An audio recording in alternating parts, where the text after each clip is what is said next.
Hello, good morning. আজকের ব্লগটা শুরু করছি এই আমাদের হোটেলের সামনের এই সুন্দর ভিউটা দিয়ে। কি সুন্দর লাগছে না দেখতে, সকাল সকাল এরকম একটা ভিউ দেখতে সত্যিই খুব সুন্দর হয়ে যায় মর্নিংটা। তো আজকে আমাদের সাভানাতে এখানে দ্বিতীয় দিন আর শেষ দিনই বলতে পারো। আমরা এরপরে চলে যাব চার্লস্টন। আমাদের এই হোটেলে ব্রেকফাস্ট কমপ্লিমেন্টারি থাকা সত্ত্বেও আমরা ভাবলাম একটু যখন বাইরে এসছি তো ব্রেকফাস্টটা একটু বাইরেই করা যাক। তো আমাদের হোটেলের উল্টো দিকেই ছিল আইহপ, তাই জন্য আমরা সবাই মিলে চলে গেলাম আইহপে ব্রেকফাস্ট করতে। এদের ব্রেকফাস্টে কিন্তু প্রচুর অপশনস থাকে মেনুতে, ওয়াফেল, ট্যাকোস, তারপর বিভিন্ন ধরনের প্যানকেকস, জুস, বেকড ফিশ, আরও অনেক রকমের আইটেম থাকে। তো সেখান থেকে আমরা বেছে নিলাম একটা চিজ অমলেট, তার সাথে ছিল প্যানকেক, তার সাথে ছিল র্যাপ। তো ভালো মতন ব্রেকফাস্ট করে গুছিয়ে ঠুছিয়ে তারপর আমরা বেরিয়ে পড়েছিলাম চার্লস্টনের উদ্দেশ্যে। কিন্তু চার্লস্টন যাওয়ার আগে এখানকার মানে সাভান্নাতে একটা খুব ফেমাস আইসক্রিম, সেটা হলো লিওপোল্ডস আইসক্রিম। এই আইসক্রিম কর্নারটা খুবই ফেমাস এবং প্রচুর পুরনো দিনের দোকান। তো আমরা ভাবলাম এখানে একবার আইসক্রিম খাওয়া যাক। তো আর আইসক্রিমে দেখতে এসছি, মানে আইসক্রিম শপে এসছি, সেখানে আইসক্রিম খাবো না সেটা তো সম্ভব না। আর রিয়ান আইসক্রিম দেখে একেবারে প্রচণ্ড রকমের জেদ করতে শুরু করে দিল কি ওকে আইসক্রিম দিতেই হবে। আর এমনিতেও আমরা আইসক্রিম নিতেই এসেছিলাম। তো এই শপটা কিন্তু বেশ একটা মোটামুটি একটা বড় সড়ো একটা ডিপার্টমেন্টাল স্টোরের মতন সাইজ। আর ভেতরে শুধু আইসক্রিম না, তাছাড়া কুকিজ, বিভিন্ন ধরনের বিস্কিটস, আরও অনেক রকমের অনেক আইটেম ছিল। ভেতরে এদের বসে খাওয়ার জায়গাও আছে। আর যেহেতু এটা অনেক পুরনো, অনেকে এই স্টোরটা দেখতেও আসে। তো আমাদের আইসক্রিম অলরেডি নেওয়া হয়ে গেছে। আমরা মোটামুটি 4টে ফ্লেভার নিয়েছিলাম, মানে এক একটাতে 2টো করে স্কুপ নিয়ে বিভিন্ন ধরনের ফ্লেভার্স একসাথে মিলিয়ে মিশিয়ে আমরা নিয়েছিলাম। আইসক্রিম খেয়ে শেষ করার পর বেরিয়ে তারপরে সামনেই ছিল একটা গিফট শপ। তো সুতরাং সাভান্না ছেড়ে চলে যাওয়ার আগে একটা সোভেনিয়ার নেওয়া তো বানতা হে। তো ঢুকে গেলাম গিফট শপে, বিভিন্ন ধরনের সোভেনিয়ার্স দেখছিলাম। একটা পছন্দ করে নিজের মতন একটা সাভান্নার সোভেনিয়ার কিনে নেওয়া হলো। এরকম ধরনের গিফট শপ কিন্তু সব রকম ছোট ছোট সিটিতে বা বড় জায়গাতেও থাকে, কারণ সবাই এখানে প্রেফার করে একটা সোভেনিয়ার এখান থেকে নিয়ে যাওয়া, সেটা কফি মাগ হোক। আমি জেনারেলি ফ্রিজ ম্যাগনেটটাই প্রেফার করি, বেশ কালারফুল আর বেশ এদের স্ক্রিপ্টিং, তারপর রাইটিং, এগুলো খুব ইউনিক হয়। তো আমি একটা সুন্দর দেখে একটা ফ্রিজ ম্যাগনেট নিয়ে নিলাম নিজের পছন্দ মতন। দেন আমরা ফাইনালি বেরিয়ে পড়লাম সাভান্না ছেড়ে চার্লস্টনের উদ্দেশ্যে। এবার চার্লস্টন যেতে আমাদের প্রায় লাগবে 2 ঘন্টা মতন। আর যাওয়ার রাস্তাতে পড়বে একটা আইল্যান্ড। এটা অ্যাকচুয়ালি একটা বিচ, বাট এটাকে টিবি আইল্যান্ডও বলা হয়। তো যখন যাব আমি তোমাদেরকে দেখাচ্ছি, কিছুক্ষণের মধ্যেই পৌঁছে যাব। আমাদের অ্যাকচুয়ালি এখানে যাওয়ার কোনো প্ল্যান সেভাবে আগে থেকে ছিল না।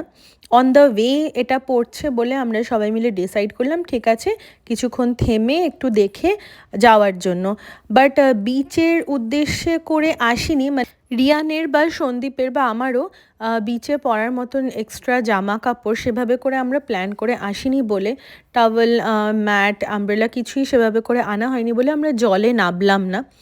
এমনিতে সব কিছুই আমরা মানে প্যাকিং করে নিয়েছিলাম স্যুটকেসের মধ্যে। তো সেখান থেকে খোলাটা তো পসিবল ছিল না অন দ্য ওয়েতে। বাট যাই হোক, আমরা এখানে বেশ কিছুক্ষণ বসে একটুখানি রেস্ট নিলাম, একটু সমুদ্রের আবহাওয়াটা উপভোগ করলাম। হ্যাঁ, আর রিয়ান ডেফিনেটলি একটুখানি জলে নেমেছিল, কারণ ওর প্রচণ্ড ভালো লাগে এরকম সমুদ্র। তো ওকে আটকানোটা খুবই আমাদের পক্ষে ডিফিকাল্ট হয়ে পড়ে। তো ওকে অল্প একটুখানি কিছুক্ষণ আমরা জলে ছেড়েছিলাম, বাট সেটা খুবই অল্প সময়ের জন্য। এবার আমরা সাভান্নাকে বাই বাই বলে চার্লস্টনের উদ্দেশ্যে বাকিটা জার্নি কমপ্লিট করতে হবে আমাদের। প্রায় ঘন্টাখানিক মতন হয়ে গেছে, আর কিছুক্ষণ লাগবে আমাদের চার্লস্টন পৌঁছতে। চার্লস্টনও একটা ছোট্ট সুন্দর পুরনো একটা কালারফুল শহর। এই যে ম্যানশনটা দেখছিলেন, এই ছোটোখাটো একটা ম্যানশন, এটার সামনে একটা প্রি ওয়েডিং শ্যুটও হচ্ছিল। আর চার্লস্টনে এসে থাকলে এরকম টাইপের ঘোড়ার গাড়ি দেখাটা কিন্তু খুবই স্বাভাবিক, কারণ প্রচুর এরকম টাইপের ট্যুরিস্ট আর কি দেখা যায় যারা এরকম হর্স রাইড প্রেফার করে। এখানে ওই গাইডটা যে দাঁড়িয়ে আছে সে পুরো শহরের ব্যাপারে বেশ কিছু তথ্য, বেশ কিছু ফ্যাক্টস তাদেরকে প্রেজেন্ট করছে। প্রথমেই আমরা চলে এসেছিলাম, এটা ওয়াটারফ্রন্ট পার্ক। এই পার্কটা বিশাল বড়, অনেকটা এরিয়া জুড়ে। আর এই পার্কে দেখার মতন খুব বেশি কিছু নেই, বাট এটাকে রিভার ফ্রন্ট এই কারণেই বলা হয় কারণ সামনেই একটা বেশ বড় একটা নদী আছে। আর এখানে আছে এখানকার ফেমাস পাইনঅ্যাপেল ফাউন্টেন, সেটা কিছুক্ষণের মধ্যেই আমরা যাব। তার আগে তোমাদেরকে একটুখানি দেখিয়ে দিই যে এরিয়াটা কতটা সুন্দর। আর যেহেতু আজকে ওয়েদারটা খুবই সুন্দর ছিল, তো যার ফলে আমরা খুব ভালোভাবে ঘুরতে পেরেছি পুরো পার্কটা। এই হলো পুরো এই লম্বা একটা ওয়াকিং স্পেস। আর এখানে দেখতেই পাচ্ছ প্রচুর বেঞ্চেস রাখা আছে, পাইন ট্রিজ আছে। পার্কটা কত সুন্দর লাগছে, এখানে সবাই বসে অনেকটাই টাইম স্পেন্ড করা যায়। Again this park is again free and open to all. আর এই হলো সেই পাইনঅ্যাপেল ফাউন্টেন। এটার নামটা পাইনঅ্যাপেল ফাউন্টেন দেখেই তোমরা বুঝতে পারছো কারণটা, কারণ এটা দেখতে পুরো একটা পাইনঅ্যাপেলের মতন। আর এই যে পুরো জায়গাটা রয়েছে এখানে চাইলে যে কেউ নেবে সুইমও করতে পারে। ইনফ্যাক্ট আমি যখন গেছিলাম তখন দেখছিলাম বেশ কিছু বড় বাচ্চারা, মানে 14-15 বছর বয়সের ছেলেমেয়েরাও এখানে নেবে সুইম করছিল, আর নিচ দিয়ে রীতিমতন সুইম করে এক পার থেকে আরেক পারে আসছিল। তো like they really enjoy this fountain, এবং সত্যি এটা বেশ ভালো লাগছিল ফাউন্টেনটা। আমরাও এই ফাউন্টেনের সামনে দাঁড়িয়ে বেশ কিছু ফটো তুললাম, ফটো সেশন তো ডেফিনেটলি হবে। And this is definitely a picturesque place, কারণ এখানে এই যে গাছগুলো দেখতে পাচ্ছ, এখান দিয়ে নিচ দিয়ে যেতে এত সুন্দর লাগে, এত ভালো লাগে ভিউটা।